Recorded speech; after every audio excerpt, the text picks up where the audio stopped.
Ito mga video po na ito ay mga dati na nag-viral po na ewan basta po panoorin ninyo at matutuwa kayo. At ito pong video na itong ginagamit ko ay hindi po akin to. At ito din po ay galing din po doon sa taong kumuha lang din ng video ng iba na nagpasarin-sarin na po. So, ang credit po ay nasa tunay na may-ari. Paano masabi? Nag-practice na ako para masigurado, no? Kuya, anong style ba yung buhok na gusto mo sanang Gusto ko kalbo kaso hindi marunong yung nagugupit. Hindi marunong? Magkano binayad mo? Walang bayad-bayad, kaibigan ko yun. Kaibigan mo. So mabilisan gupit yan. Paano mo nasabi mabilisan? Kasi no, di ba? Nakatulog na nga ako sa sobrang tagal, paano mo nasabi mabilisan? Ito okay, ganito ba? Hindi po. So hindi ka sumaksak. Linawin na natin, hindi ka sumaksak. Paano ko naman nabili yun? So nagsinungaling ka na hindi ka Nasinungaling ako na ako yung sumaksak dahil kasaktan na po. Tingnan mo. Ayan, mamagay yung pao. Tingnan mo yung pugas ko. Oh, tingnan mo. Ngayon na yung lawal. Ikaw sa sarili ko. Yuko ka. Hindi pa tapos. So ayun sugat-sugat pa. So, yun hindi pa tapos yung buhok ko. Bumata ka ba? Kaya gumamit ka? Gumamit? Oo. Bakit mo ba tanong eh? Dapat drug test mo na lang ako para masiguro mo. Ito-drug test ka. Ito talaga. Hindi mo na makikita sa sarili yung pangatawan ng tao, sa mukha ng tao. Ayan, ginagalit ninyo si Kalbo, baka mamaya maghurumentado yan. So, dito naman po tayo kay Batusay na sumikat din dahil nga po sa kanyang pagtaga sa kanyang kaibigan na hindi ko tumalab. Bakit po kaya hindi tumalab? Alam niyo ba kung bakit? Para po panoorin ng lahat din. Malakas mo yung ganda, angel ko very good. Nakita ko, ginanong mo saan tumama yun? Hindi, baliktad yun, baliktad. Baliktad. Ano ka baliktad? Baliktad. So nanakot ka? Ginaya ako si Bato sa'yo, baliktad yung talim. Hay, nako, ikaw talaga Batusay. O ito naman ho tayo sa English speaking na call center agent na nagtitinda ng Mary Jane. Na sabi niya, iba ako kung mag-isip. Para makalikom ng pondo. There's a lot of things you can do about money earned from that. Push 1.5 M per kilo.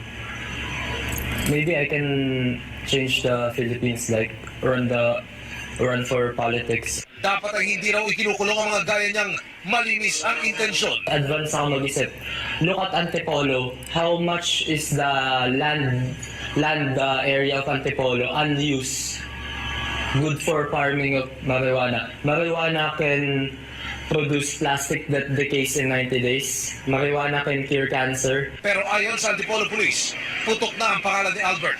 Kapwa raw niya call center agents at mga mag-aaral ang kanyang mga parokyano. Hindi siya nakalist, pero ito yung tinatawag naming newly identified siya. Yung mga more on mga street pushing. Emil Sumangil, nakatutok, 24 oras.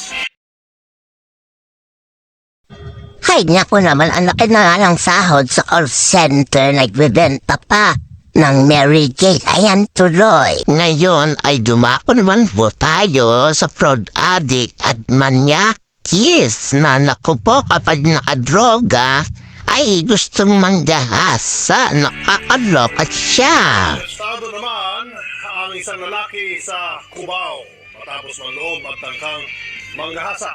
Pero pagmamalaki niya, sadyang hilig lang niya ang mga rape. Maaksyon si Amber Gonzalez. Aminadong lasing at lango sa droga ang 25 anyos sa si Beth Ruben Del Mar Jr. nang mahuli ng mga pulis sa Cubao kaninang madaling araw. Suspect si Del Mar sa panloob at tangkang panggagahasa sa isang babae. Bago ako ngayon pumasok sa bahay na yun, nakadroga na ako, nakainom na ako. Ngayon, pinasok ko yung bahay, gumawa ako ng kutsilyo sa kusina, naganap ako ng kutsilyo.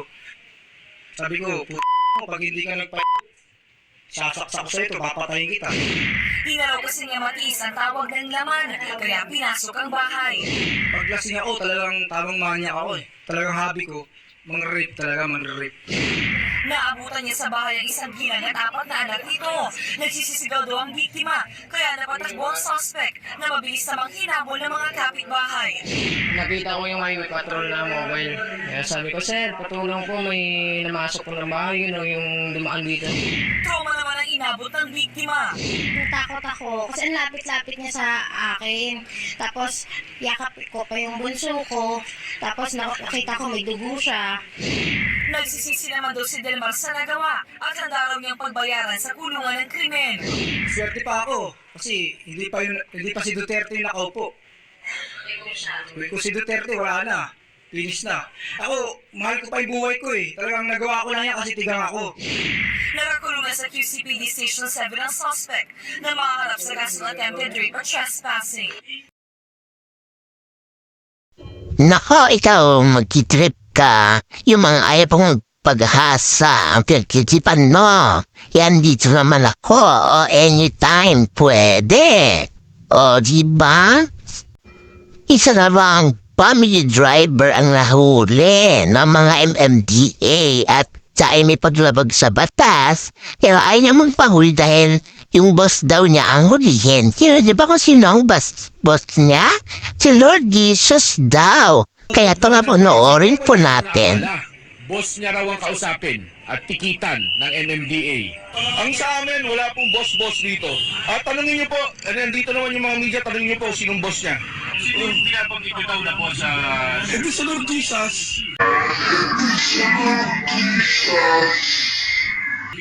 Lord Jesus? Oo, boss ko.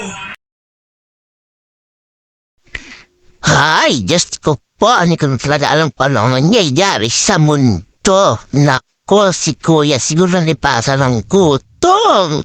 O, ito naman si ate sumakibigla ng bando at yung baby niya at siya'y tulala. Pilit na pinakakabado ng driver. Pero ayaw niyang bumaba. Tapos ang sabi niya paano siya'y makatulog. Bakit ka nag-iistorbo nang natutulog? Naku po, panoorin niya natin ito. Sabi niyo sa pasa yung private shuttle driver na si Julius Lucena nang sumakay ang isang babaeng may kalong na sanggol. Hindi naman daw sila kasama sa mga nakatok ang sunduin ni Lucena.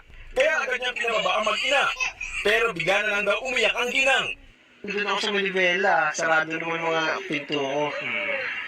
Hindi naman siya nakala kasi hindi naman to manual lang to eh. Binuksan niya yung pinto, bigla umupulad dito. Sabi ko, tayo bakit? Kasi umiyak na lang bigla. Hindi nagpatinag sa pakiusap ang babae. Ilang saglit pa, nakatulog ang babae sa kanyang kinauupuan. Ate! Ba't ang istorbo ka ng tulog? Tulog ka ba? Obvious ba? Sa puntong ito, nagpatulong na rin ang driver sa mga pulis. Pero nang mag-iiyak ang batang kalong ng babae, naawa na lang ang mga parak at binigyan sila ng tinapay. Inutusan na rin nila ang driver na ihatid sa barangay ang mag-ina. Pero pagdating sa opisina ng barangay 70, tumanggi ang tanod na kukupin ng mag-ina. Hindi namin sakop yan. Ang sakop namin yan, pwede namin yan sa kasenso. Dadali namin sa kabila yan. Mismo sa bahay nakap yan. Sunod na nagdesisyon ng mga pulis na dali na mag-ina sa bahay silungan sa Naiya. Tapang di pa sana ang pamunuan ng shelter, pero kumalipas ng paalis si Decena. Pinakiusapan na lang ng Women's Desk ang bahay silungan. Nakupupin muna ang mag-ina habang iniimbestigahan ng tunay na nangyari sa mga ito. Sa sino mang makakilala sa ginang, maaari mong pag-ugnayan sa Pasay PNP. Umaaksyon, Gary De Leon, News 5. Ay nako, kawawa naman ang isang ina na may isang anak. Maaring ito ay nag-aaway ng kanyang mister at sila ay pinababayaan at hindi pa nga kumakain si ate. Kawawa naman. At eto ngayon mga kaibigan, ang magjowang bading ay hindi, sarap pa ang badi at yung isa ay lalaki. Yung bading binabawi niya, yung mga naibigay niya sa lalaki nung sila ay maghiwalay na. Pero totoo lang po, hindi tama yung ganun. Kasi yung naibigay mo ay naibigay mo na, hindi mo na kailangang bawiin pa. Di ba? Bakit ganun yung iba? Pag naghiway na sila ng jowa nila, binabawi mo na ibigay. Hindi mo binigay kung gano'n. Pinahiram mo lang pala. Hindi ako sumisigaw dyan. Pinaparamdam ko lang sa'yo kung ano yung ginawa mo sa akin dyan. Gandang mo yan, minahal kita dyan, di ba? Lahat-lahat yun binigay ko sa'yo. Pero isipin mo mabuti ang bagay na naibigay mo na ay naibigay mo na. Alam mo yan sa sarili mo. Tinanong kita kung paano to pag naghiwalay tayo. Ano sinabi mo sa akin? Ibabalik ko yung pera na yan, paghihirapan ko. Bakit tinatanggi mo hindi naging tayo? Hindi naman talaga. Hindi naman talaga. Tayo? Because part of my work. Nagpupunta ako sa work. Niloko mo ako. Hindi naman talaga kita mahal. Hindi talaga kita sa bar. Lahat ng pinakiusap mo sa akin, pati Christian na anak mo, pag nagpupunta ka sa pamilya mo dyan, di ba? Sinasabi mo wala kang bibili ng gano'n. Okay, go. Punta ko naman ang mukha mo dyan. Anong gusto mo? Ito lang yung hiningi ko sa'yo, di ba? Yung party na yun, pinaghirapan ko din yun. Oh, wala kang kahit isang patak ng doon, pawis. Doon, wala? Ha? Bakit? Yung 110,000 na yung pinagpaguran mo doon. Sa pinagbili doon, wala sa akin doon? Alam ko mayroon ka share na 50,000 doon. Ako nang sabi mo sa akin, hindi mo na pakikialaman. Oo, dahil nga akala ko tayo. O, di ba? Nagbitawan mo ako eh. Nagbitawan mo. Kaya sinabi mo sa akin noon, ibabalik mo pag naghiwalay tayo. Pagsalitain mo ako nga. Pagsalitain mo ako. Kasi nga pwede magbago yung pangako ko na yun. Kasi yun nga yung tinatanong ko sa'yo eh. What if bumalik-ulit na ngayon? Sandali lang. Nandun pa tayo sa point na pinangako mo pa ng isang bagay na binibilin. Lahat ng gusto mong hiling, binibigay ko sa'yo. Alas, jewelry. Tapos na po ang usapan. Papayag po ako na kunin niya lahat to. Ibalik mo yung tamod ko. Ibalik mo yung tamod ko. Ibigay mo sa'yo yung tamod na hinahanap mo. Basta ko kung kitay ko na sigurado mo sa akin yun. Hindi ko naman sisimulisip kung bakit mo ito ginawa sa akin eh.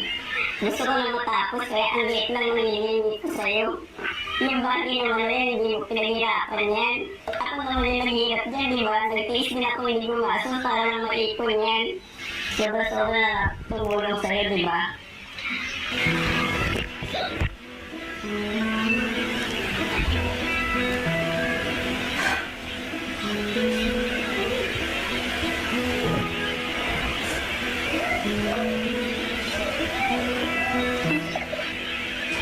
Sige.